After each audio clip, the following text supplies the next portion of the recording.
How we plan for sustainable landscapes with green infrastructure in the long term. The large-scale use of nature by man has resulted in a reduction in biodiversity. We have done a lot of work in Sweden to protect nature, flora and fauna, but that's not enough. The trend for the preservation of biodiversity and sustainable ecosystems is still heading in the wrong direction. Almost 2,000 species are at risk of extinction in Sweden if nothing is done. The species in the everyday Swedish environment are becoming increasingly depleted, and at present around 10% of Sweden's animals, plants and fungi are threatened. To reverse this trend, we must focus now more than ever on all the elements of nature in the landscape and how it all fits together. Networks in nature need to be linked together, and functioning habitats are needed of sufficient quality and size for different flora and fauna. By identifying valuable areas in the landscape and seeing what the situation is between these areas, we can create a green infrastructure. Working with green infrastructure demands a new perspective and new work methods that consider the big picture to a greater extent than before. We need to enhance biodiversity in the landscape with sustainable ecosystems in order to achieve the ecosystem services that we people need. And to do this, there needs to be better knowledge of the qualities of the landscape among all actors who are currently working with and affecting the landscape, which means everyone, from county administrative boards and municipal authorities to landowners, users, entrepreneurs and stakeholder organisations. What do we gain by working with green infrastructure? It is vital for us as people that animals, plants and other organisms live and thrive, as they provide us with important ecosystem services. These are nature's products and services, which we often take for granted, such as trees and flowers capturing carbon dioxide and producing oxygen through photosynthesis, and bees pollinating crops and helping farmers to produce rich harvests. Nature can also help to provide protection against climate change. For example, if we preserve or create wetlands that can retain water in the event of flooding so that important social functions are not shut down. Taking care of the water in the landscape brings many benefits to people.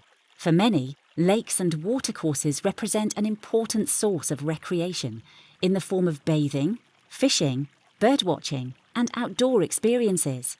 And lakes and watercourses, with their shoreline environments, can also create habitats and dispersal corridors for both aquatic and land-based species, creating a high level of biodiversity.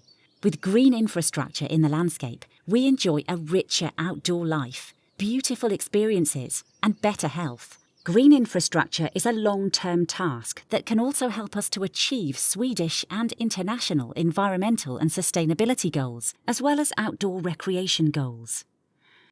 Why must nature fit together for everything to work? Pollinating insects, such as bees and bumblebees, are crucial for agriculture, the gardening industry and wildlife, but there are fewer and fewer pollinators in the landscape. One way of improving the situation for pollinating insects is to enhance the green infrastructure by means of, for example, creating flowering verges that provide insects with food and can be used as temporary resting places as they travel between remote grassland and agricultural land. Flora and fauna in the landscape have different needs for seeking shelter, finding food, and propagating. There is therefore a need for different kinds of networks with nature, and varying habitats of sufficient size and quality. How should work with green infrastructure take place?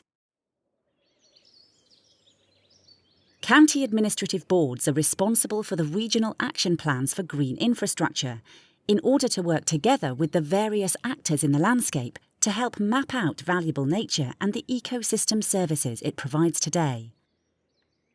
The action plans provide background knowledge for physical testing and planning, the use of areas of land and water, and nature conservation work at landscape level.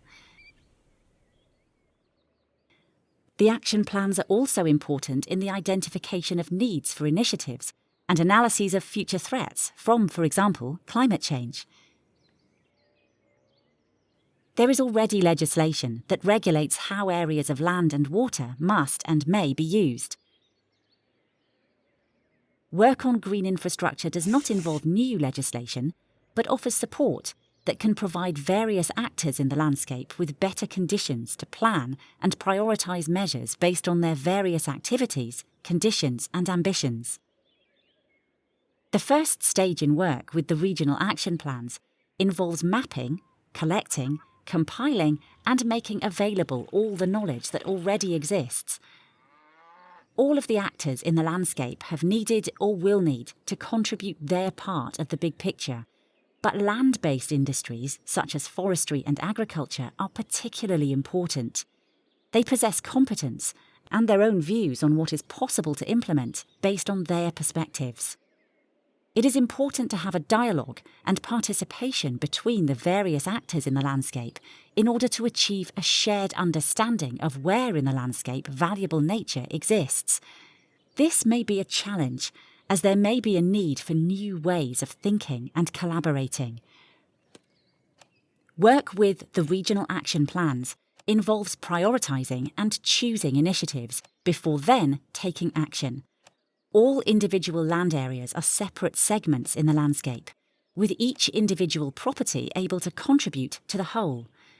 Once more, the dialogue with the actors concerned is crucial in joint work on green infrastructure for landscapes that are sustainable in the long term. As the various Swedish landscapes look different, the prioritised measures will also vary between different counties and over time. No one can do everything, but everyone can do something, and together we can achieve more. It is only through close collaboration, well-considered planning and smart initiatives that we can all help to link together forests, fields, parks, grasslands, wetlands, lakes, watercourses, coastal areas and sea areas in order to increase biodiversity and create more effective habitats for flora and fauna.